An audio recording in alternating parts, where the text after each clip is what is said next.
समजा तुमच्याकडे 5 लाखांचा हेल्थ इन्शुरन्स आहे आणि हॉस्पिटलचं बिल बरोबर 5 लाख झालं, तरी इन्शुरन्स कंपनी तुम्हाला फक्त 2.5 लाख देते. उरलेले 2.5 लाख तुम्हाला स्वतःच्या खिशातून भरावे लागतात. का? कारण तुम्ही इन्शुरन्स घेताना एक भयानक चूक केलेली असते. यालाच म्हणतात रूम रेंट लिमिट ट्रॅप. बऱ्याच पॉलिसीजमध्ये हे तुमच्या कव्हरच्या 1% असतं. म्हणजे 5 लाखांच्या इन्शुरन्सवर दिवसाला फक्त 5,000 रुपयांच्या रूमची परवानगी. पण दवाखान्यात गेल्यावर लोक काय विचार करतात? अरे 10,000ची प्रायव्हेट रूम घेऊया, 5,000 इन्शुरन्स कंपनी देईल आणि वरचे 5,000 आपण खिशातून देऊ. आणि इथेच तुम्ही सर्वात मोठी चूक करता. इन्शुरन्स कंपनी असं अजिबात करत नाही. ते लावतात प्रोपोर्शनेट डिडक्शन. म्हणजेच जर तुम्ही 5,000च्या जागी 10,000ची रूम घेतली, म्हणजेच बजेटच्या 100%पेक्षा जास्त, तर तुमच्या रूमचं भाडं नाही, तर डॉक्टरांची फी, ऑपरेशनचा खर्च, औषध आणि तुमचं संपूर्ण बिल निम्म्यानं कापलं जातं. छोटीशी चूक, थेट लाखोंचा फटका. ही फसवणूक बिलकुल नाहीये.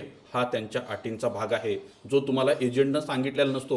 म्हणूनच आत्ताच तुमची पॉलिसी चेक करा. एकतर रूम रेंट लिमिटच्या आतच रूम घ्या, किंवा पॉलिसी घेतानाच अशी घ्या ज्यामध्ये नो रूम रेंट कॅपिंग सुविधा असेल. हा व्हिडिओ आत्ताच सेव्ह करा आणि प्रत्येक ग्रुपवर शेअर करा. तुमच्या मित्रांना लाखोंचा फटका बसण्यापासून हा व्हिडिओ वाचवू शकतो. Investments in securities market are subject to market risks. Read all the related documents carefully before investing.